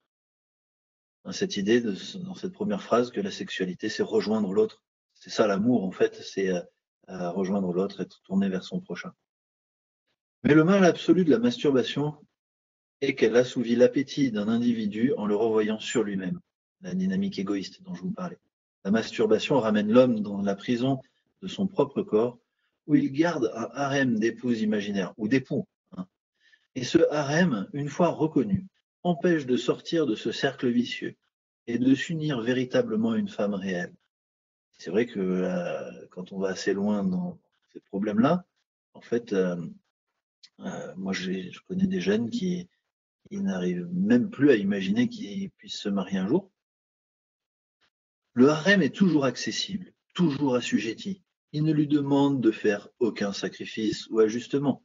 Il peut être doté d'attributs érotiques et psychologiques avec lesquels aucune femme ne peut rivaliser.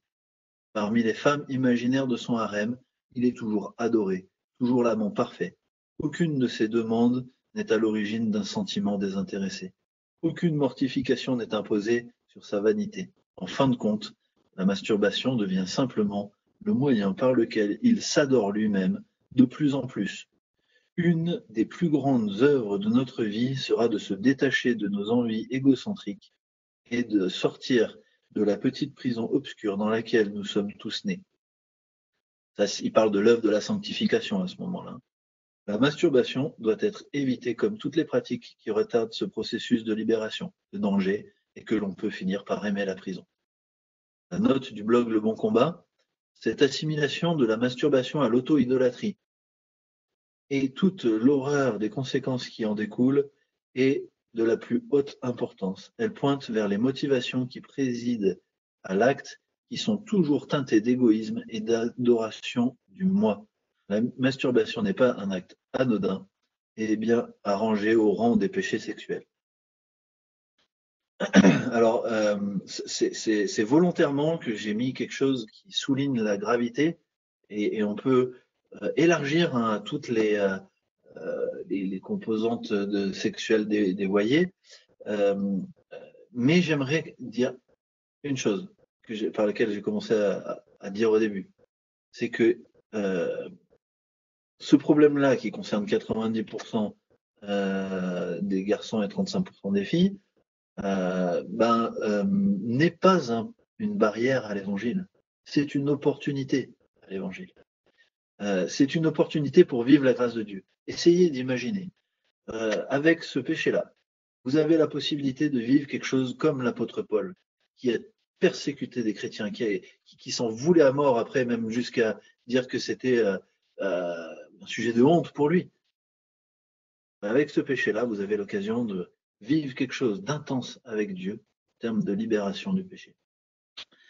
Et j'aimerais prendre cet exemple, c'est que ces péchés-là, euh, est-ce qu'ils sont pires que le reniement de Pierre?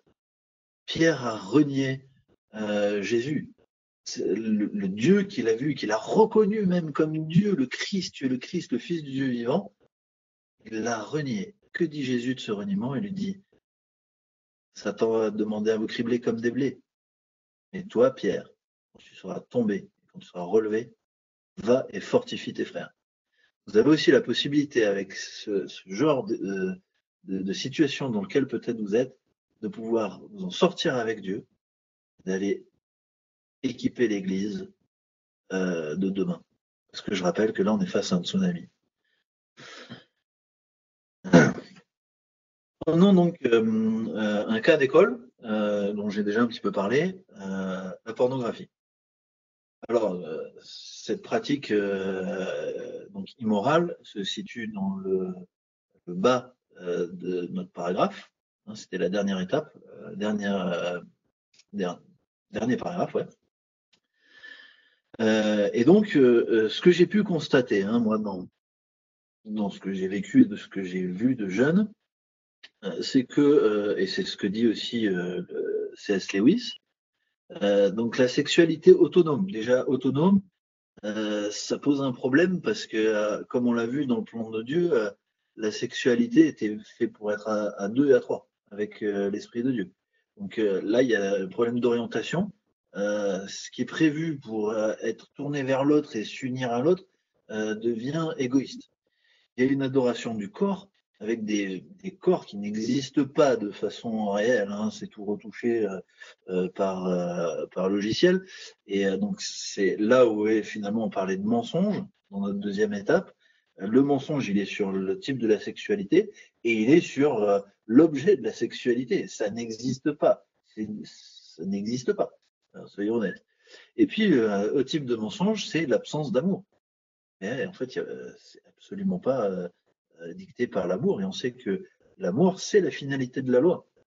Donc là, erreur. Remontons à l'étape d'au-dessus, justement, c'est qui était donc la non-reconnaissance de Dieu. Hein, on peut prendre cette chaîne dans un sens ou dans l'autre, ça permet de bien réfléchir. Dans la pratique de la pornographie, cela crée une distance de Dieu. Cela crée une distance parce que souillure, parce que atteinte à l'image de soi, mais punaise, si vous savez combien de personnes me disent je suis tombé, mais je suis pas capable de, mais je suis pas digne de, et j'y arriverai pas, etc. Culpabilisation, sensation de souillure, distance avec Dieu, et finalement, même ouvrir sa Bible une fois par jour et ultimement aller à l'église devient un vrai problème. Et donc là, on voit un peu toute cette chaîne-là qu'il faut casser. Et en même temps, dans l'ordre du texte, c'est parce qu'il y a eu distance de Dieu à un moment donné que ça a laissé prise à de la frustration, à un mensonge, et puis finalement la pratique de sexualité dévoyée.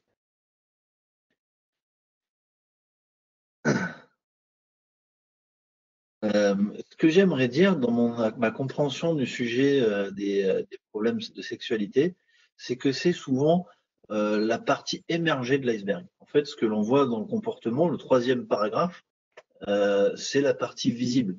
Hein, on avait vu que c'était un manque de vérité, quelque chose qui est dans la pensée, qui finalement déteint sur un comportement. Donc ça, c'est aussi à bien à comprendre. C'est-à-dire que trop de fois, dans des réunions sur le sujet, des articles, etc., l'approche est uniquement morale. Et on n'est que sur le troisième paragraphe, avec le décret de Dieu et la sentence, et c'est grave. Oui, c'est grave, hein, on l'a dit. C.S. Lewis l'avait compris. Mais par contre, ce n'est que comprendre que c'est que la partie émergée de l'iceberg, c'est se dire que ça vient d'autre chose. En fait, comme Ève est tombée dans un piège qui a été conséquent, de cette même manière, l'Église, comme on a vu que ça impactait toute l'Église, l'Église et la jeunesse tombent dans des pièges. Et je me rappelle de ce texte, c'était pas prévu, mais de Timothée 2, au chapitre vers 25, versets 25-26, où les opposants, même les opposants à la doctrine de Dieu, sont tombés dans un piège, et Paul dit à Timothée, attendant si Dieu ne leur donnera pas d'en sortir. Ça, une invitation à la patience, même vers les hérétiques. Là, j'aimerais dire, il faut bien comprendre que c'est la partie visible. Et si vous voulez travailler soit à titre personnel sur ce sujet-là, soit avec d'autres sur ce sujet-là, et si vous ne comprenez pas que c'est la partie visible, vous n'irez jamais traiter des motivations et de la partie mensonge qu'il y a au fond de la pensée. Hein, vous vous rappelez sur la pensée, Joël il nous a dit c'est le premier objet du combat spirituel. Hein, là, vous avez l'occasion de vivre le combat spirituel de façon intense. Il y a des causes bien plus profondes d'image de soi qui ont été cultivées peut-être dans... alors là, c'est une liste non exhaustive, hein, c'est des choses que j'ai pu voir, mais il y a d'autres éléments, hein, c'est les quelques-uns que j'ai recensés.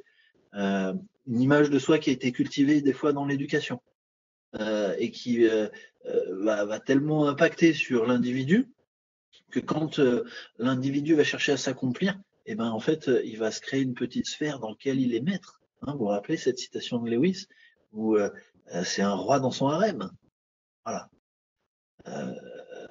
Ensuite, ça peut être aussi des troubles familiaux. Une impact de homme-femme au travers des parents qui a pu être tellement impacté que en fait ça va créer des frustrations, des tensions dans le développement de l'individu. Et là encore une fois, il va trouver une solution dans la pornographie. Ensuite, il y a la pornographie ou autre, hein, enchaîner les conquêtes, le palmarès, etc. Gestion de l'accablement.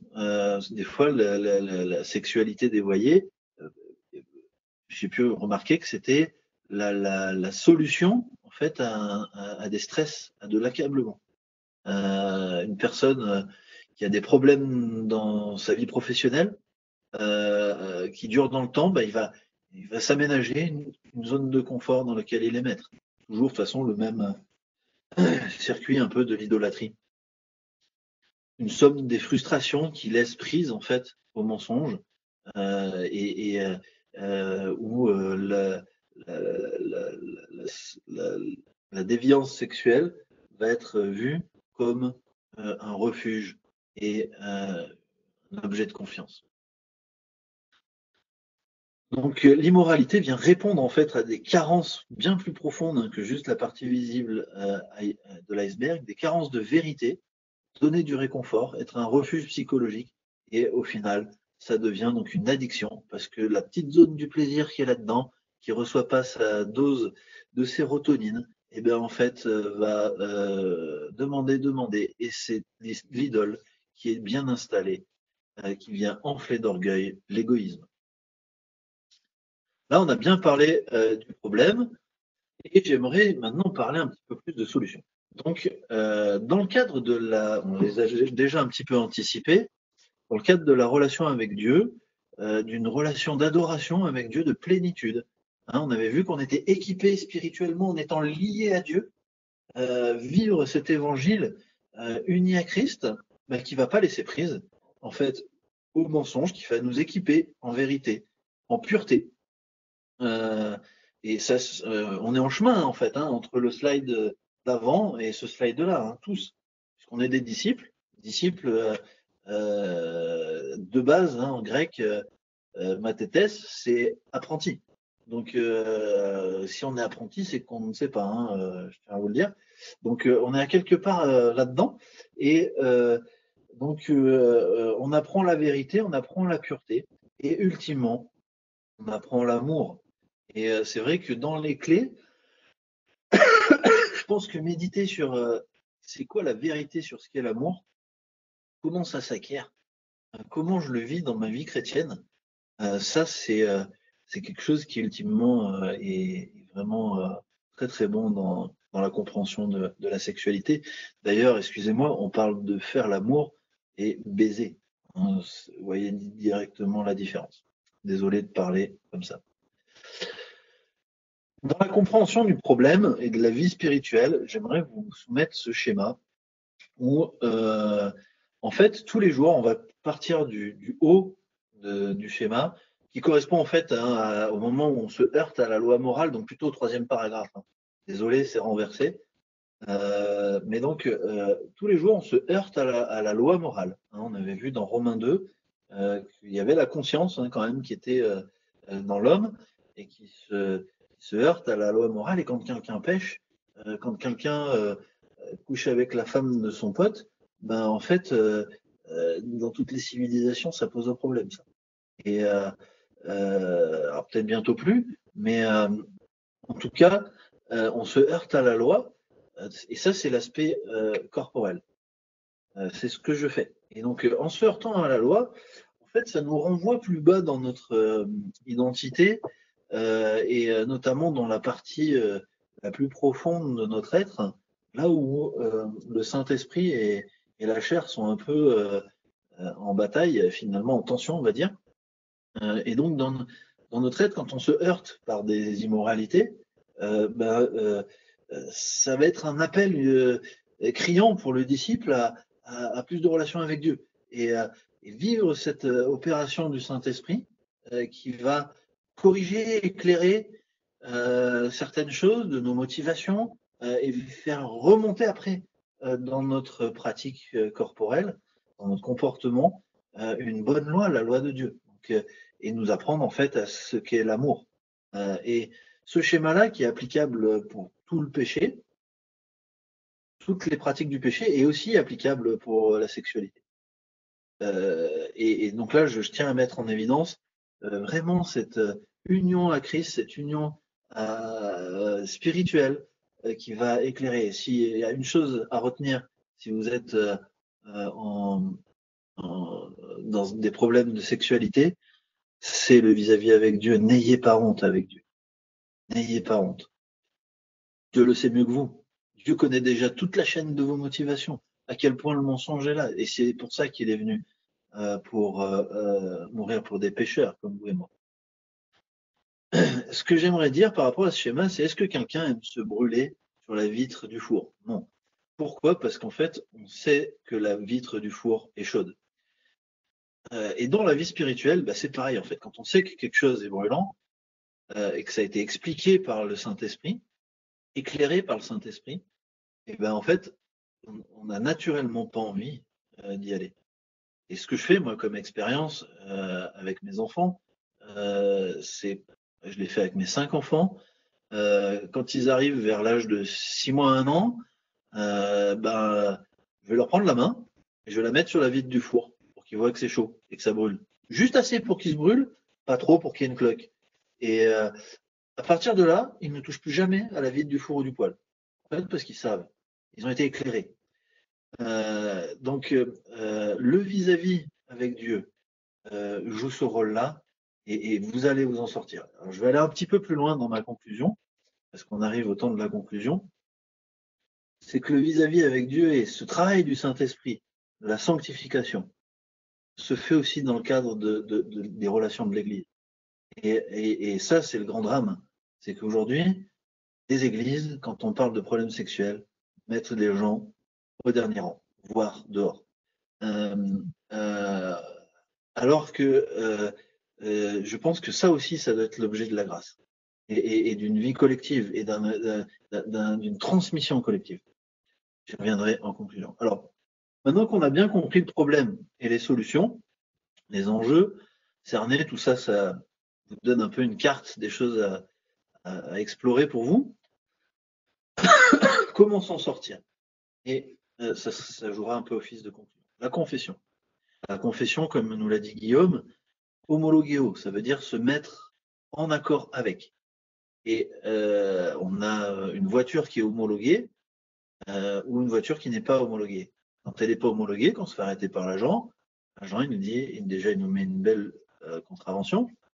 Et il nous dit après, je vous laisse 15 jours pour repasser au commissariat avec votre véhicule et me montrer qu'il peut être mis en accord, qu'il peut être homologué.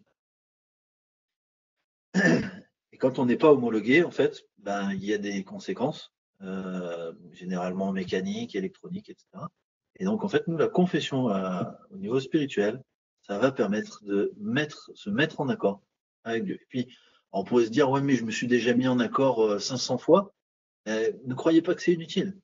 Si Dieu demande à ses disciples de pardonner leurs frères jusqu'à 70 fois 7 fois, ça veut dire une infinité de fois. S'ils se confessent, ça veut dire que Dieu le fait également, et d'autant plus. Donc, c'est pas prendre comme un hypocrite, hein. C'est pas se dire je vais me confesser pour avoir le droit de le refaire demain.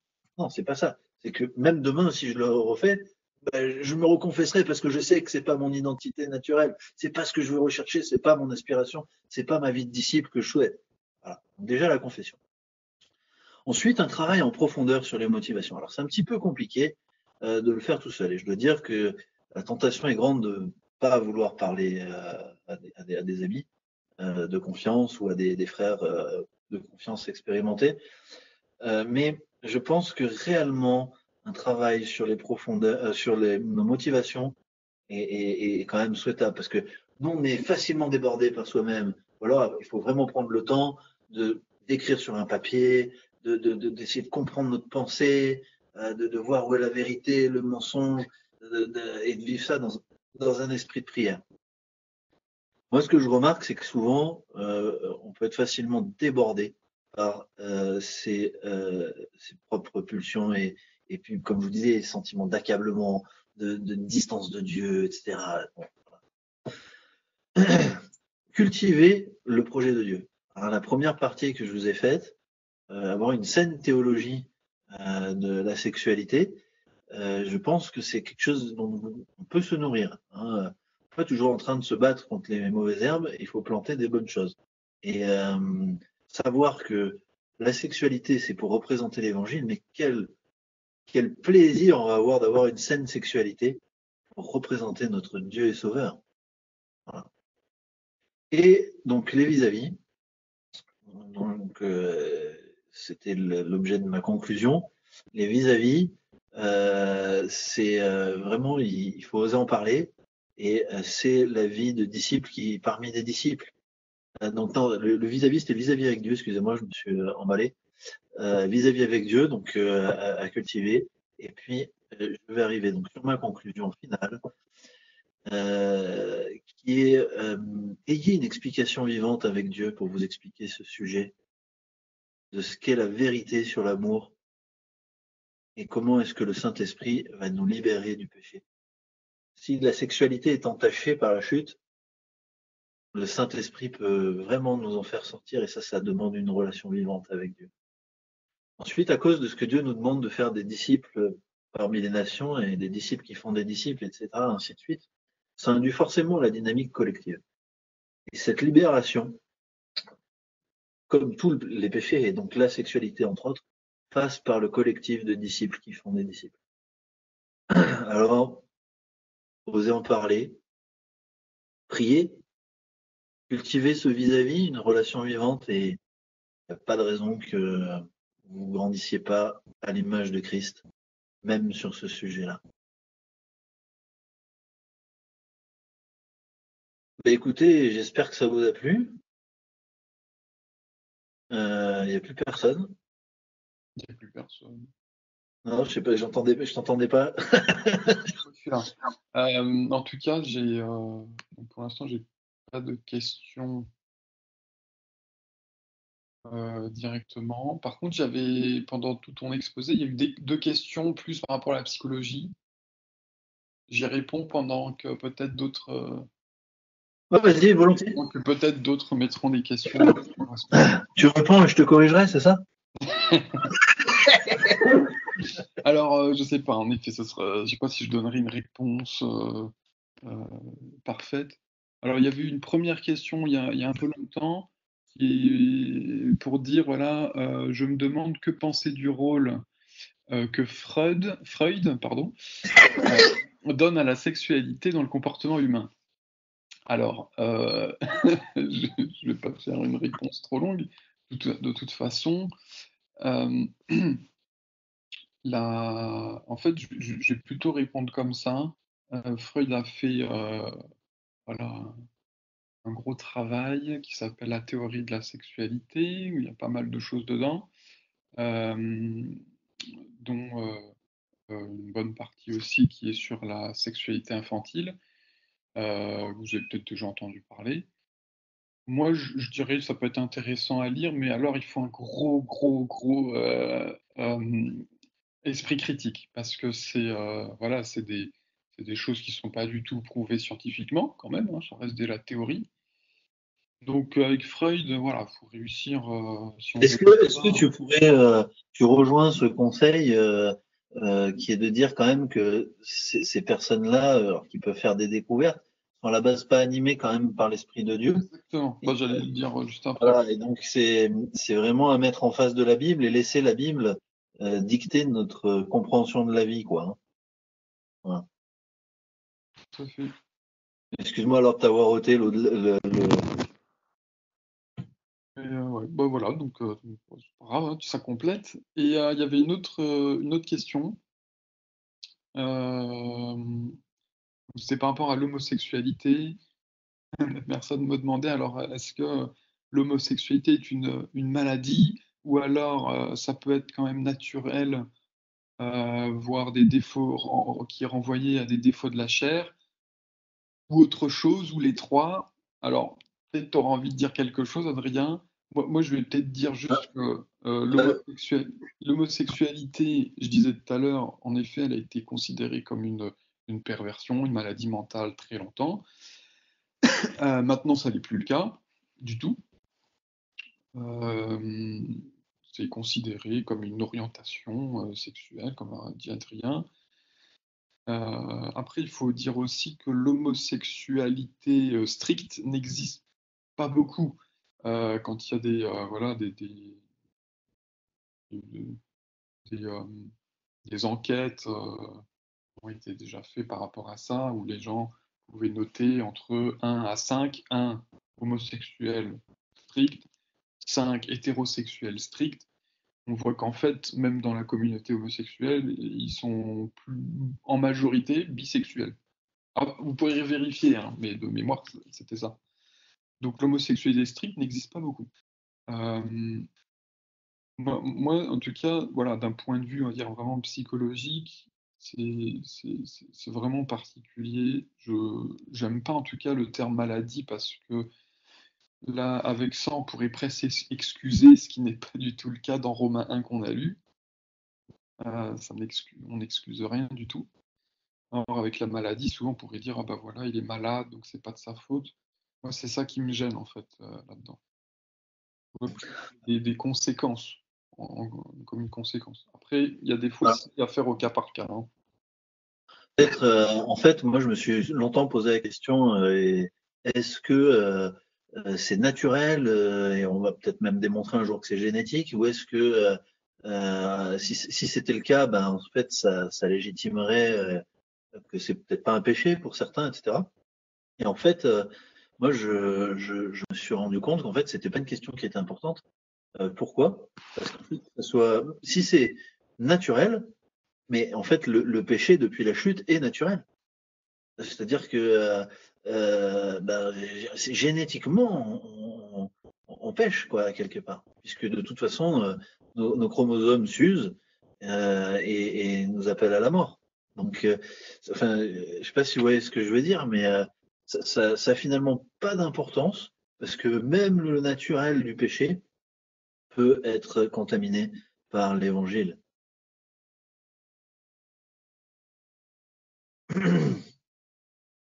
Je sais pas si on a répondu un peu à la question Alors, sur l'homosexualité. euh, ouais, donc il y avait une petite. C'est un peu éloigné du sujet direct, mais au début, on a parlé du verset dans Éphésiens qui disait que la femme doit craindre l'homme. Qu'est-ce que ça veut dire craindre?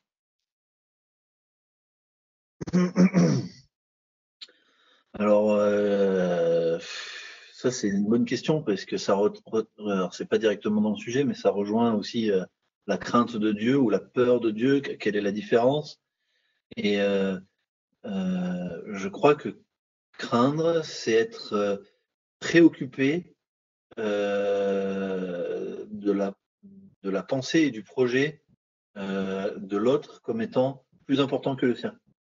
C'est-à-dire que comme on a vu qu'il y avait un ordre créationnel entre l'homme et la femme, il est dit dans la Bible, désolé, que l'homme était le chef de la femme, à la tête, ça veut dire, ça veut dire que il a un rôle administrateur et d'autorité et de supervision du projet du couple qui est particulier. Il est leader du projet quelque part. Et donc, il a des pensées là-dessus, des aspirations qui sont plus ou moins bonnes parce que lui aussi, c'est un disciple en apprentissage. On les espère les plus saines possibles dans le cadre des couples chrétiens. L'épouse doit être sensible au point de trouver plus important que peut-être ses aspirations personnelles, la pensée de son mari. Alors, il y a quelqu'un qui lève la main. Il faudrait le débloquer, c'est-à-dire qu'il veut parler. Il faut lui débloquer son micro. Je ne sais pas si moi je peux le faire. Je pense qu'il n'y a que toi qui peux le faire. Alors, attends, je ça. Et elle a enlevé sa main. Elle ne veut plus parler. Ah, c'est peut-être une erreur, alors. Bon. Christelle, tu voulais parler à haute voix ou pas? Tu nous mets juste non sur le chat ou oui. C'était une erreur. C'était une erreur. Je ne sais pas si j'ai répondu un peu sur la crainte, du coup. Donc la crainte, c'est pas de la peur. C'est-à-dire qu'on n'est pas appelé à avoir peur de Dieu. Et vous, les épouses, à avoir peur de vos maris. Mais c'est plutôt être préoccupé de la supervision du projet qu'ils ont. D'être préoccupé de leur positionnement personnel. Et la crainte de Dieu, c'est souvent mis en rapport avec le fait, vous trouvez ça dans Hébreu 13, où la crainte est liée au fait que Dieu est puissant et juste. Et donc, comme il est puissant et juste, ça exige le comportement en conséquence. Donc, dans le couple, parce que le mari pense ça et ça, ou est ça et ça, ça induit un comportement en conséquence de la femme. Je ne sais pas si j'ai répondu à la question. Là, finalement, peut-être que comme le mari aime, dans le cas d'Éphésiens, et est appelé à aimer, comme le mari a cette ordonnance même, quelque part, d'aimer, et ben ça va et de représenter Christ, dans par rapport à l'image de l'Assemblée, il va y avoir cette crainte et cette volonté de, de, de, de représenter son mari, d'être derrière son conseil, sa pensée, etc. J'ai une réaction, oui, merci. Bon. Je ne sais pas s'il y a d'autres questions. Désolé, j'ai été un peu plus long que prévu, mais s'il y a d'autres questions, on peut encore prendre un quart d'heure. Moi, j'ai pas de problème là-dessus. Et puis, si vous avez des questions à la suite de ça, vous avez mon email. Aussi, vous pouvez. Donc, je ne sais pas si il y a d'autres questions. Sinon, je vais finir par la prière parce que j'ai extrêmement à cœur de prier pour vous. Pour l'instant, pas de questions, en tout cas. Je vais prier. Puis, si pendant la prière, vous avez envie de poser une question, n'hésitez pas.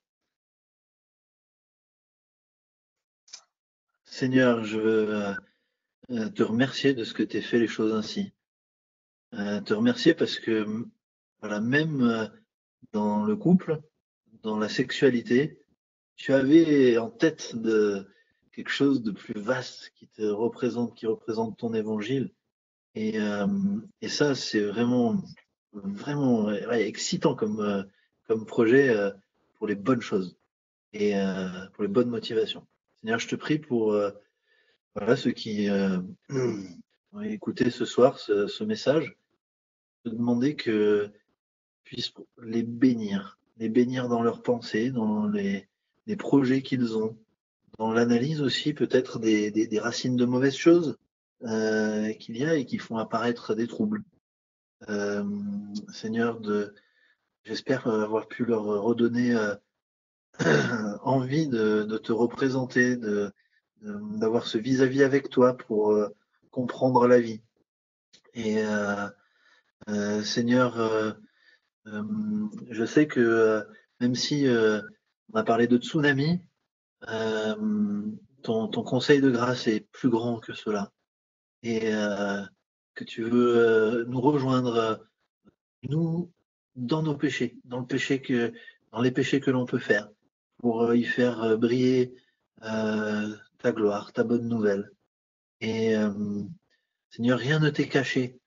Rien ne t'est caché. Nous ne voulons pas cultiver ce réflexe de Adam et Ève de se cacher dans ce début de la Genèse, mais non de vivre les choses dans le face-à-face et dans l'appréciation de ta grâce, Seigneur, et de façon honnête aussi, de façon ouais, vraiment honnête en n'étant pas hypocrite et en voulant avancer en qualité de disciple pour te représenter. C'est vraiment ce que je souhaite à cette génération-là, d'avoir un appétit de te représenter dans les détails de leur vie, comme dans le fait d'apporter un message, dans le fait de vivre l'Église. Et Seigneur, je te prie vraiment de bénir chacune des personnes ce soir. Au précieux nom de Jésus. Amen. Alors, il y a une question. Hein. Il y a une question, ouais. Dans le verset 26 de Romains, qu'est-ce qui te fait penser qu'il est parlé d'autre chose que l'homosexualité? Alors, je relis. C'est une bonne question. C'est que c'est pourquoi Dieu les a livrés à des passions infâmes, car leurs femmes ont changé l'usage naturel en celui qui est contre nature. Et les hommes aussi pareillement, laissant l'usage naturel de leurs femmes, se sont embrasés dans leur convoitise l'un vers l'autre. Et donc au verset 27, ce qui me fait dire ça, c'est qu'au verset 27, il y a une description de ce qu'est l'homosexualité homme-homme, et même une affirmation que c'est l'homosexualité. Et alors que dans le verset 26, les passions infâmes ne sont pas orientées femme-femme. Donc j'ai l'impression que c'est plutôt les femmes qui ont changé un usage naturel de la sexualité dans le cadre du couple normal, et que le verset 27, en fait, à cause du contraste du verset 27, le verset 26 ne serait pas de l'homosexualité. Je parle vraiment sous le ton de l'hypothèse, parce qu'il y a quand même une bonne probabilité que le 26b parle aussi d'homosexualité. À cause de quoi? À cause de l'adverbe pareillement, qui est au verset 27. Donc, comme il y a l'adverbe pareillement, alors est-ce que c'est le pareillement ils ont eu un usage contre nature, ou pareillement, ils ont eu l'homosexualité en commun, femme-femme, homme-homme? Ça, la porte est ouverte, mais je ne peux pas trancher de façon ferme. En tout cas, je pense qu'il peut y avoir des situations contre nature, homme-femme aussi. Alors, une autre question. C'est bien, là, vous parlez, c'est très plaisant. Pourquoi les patriarches Abraham, Jacob ont-ils plusieurs femmes et n'ont pas été repris pour ça? Alors, c'est une bonne question à laquelle j'ai réfléchi, mais je t'avouerai que j'ai comme ça pas de grande réponse. Alors, je compte sur Benoît pour m'aider. J'ai pas la question, du coup, j'ai pas bien entendu. Ah, mais elle est envoyée que à moi. Je sais pas pourquoi. Alors, pourquoi les patriarches Abraham et Jacob, c'est-à-dire en gros avant la loi de Moïse, pourquoi est-ce que les patriarches avaient droit à plusieurs femmes? Alors, déjà, ce que j'aimerais dire, c'est que il y a des cycles dans l'Ancien Testament et enfin, dans l'histoire de l'humanité où il y a des curseurs. Et un de ces curseurs, c'est la loi. C'est-à-dire que suivant le cycle dans lequel on est, l'aspect loi est plus ou moins important dans la relation qu'on peut avoir avec Dieu. Par exemple, dans le cycle Adam et Ève, le seul curseur loi qu'il y a, c'est tu ne mangeras pas de l'arbre. Voilà. C'est le seul curseur loi qu'il y a. Pour les patriarches, ce curseur est quasiment inexistant. C'est-à-dire que la relation qu'ils ont avec Dieu est uniquement basée sur le principe d'une grâce décrétée unilatéralement par Dieu. Et on voit ça au chapitre 15 de la Genèse, où Dieu fait alliance avec Abraham sans qu'il y ait de clause dans l'alliance avec Dieu. C'est une alliance unilatérale.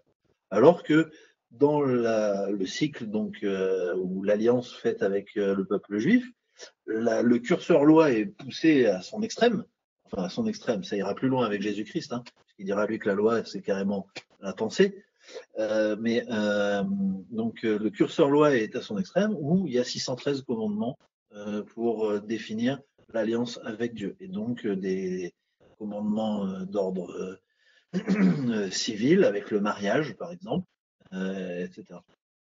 Et la sexualité. Donc ça répond pas directement à ta question, mais c'est pour placer un cadre. C'est dans le cycle de l'alliance abrahamique. En fait, le curseur loi n'est pas poussé à son maximum avec Dieu. Donc ce qui explique qu'il y a un flou un peu artistique dans certaines pratiques. Et on voit même que par exemple, Abraham participe à certaines guerres, ou etc. Enfin, même d'ailleurs la question de la vie et de la mort sont un peu différentes que dans la Nouvelle Alliance. Donc du coup, c'est pareil pour le nombre de femmes. En tout cas, une chose est sûre, c'est que d'après la description de l'Ancien Testament, avoir plusieurs femmes n'est vraiment pas un gage de réussite spirituelle ou personnelle ou quoi que ce soit, vu toutes les embrouilles qui se passent dans ce cas-là. Et peut-être qu'ils ont le droit d'avoir d'ailleurs plusieurs femmes, toutes en ayant le fait que ça soit négatif, pour que nous, quelques millénaires après, on soit bien convaincus qu'une seule, ça suffit. Si je peux ajouter juste, c'est Très que bien. c'est pas parce que les patriarches ont plusieurs femmes que ça veut dire que c'est bien, en fait.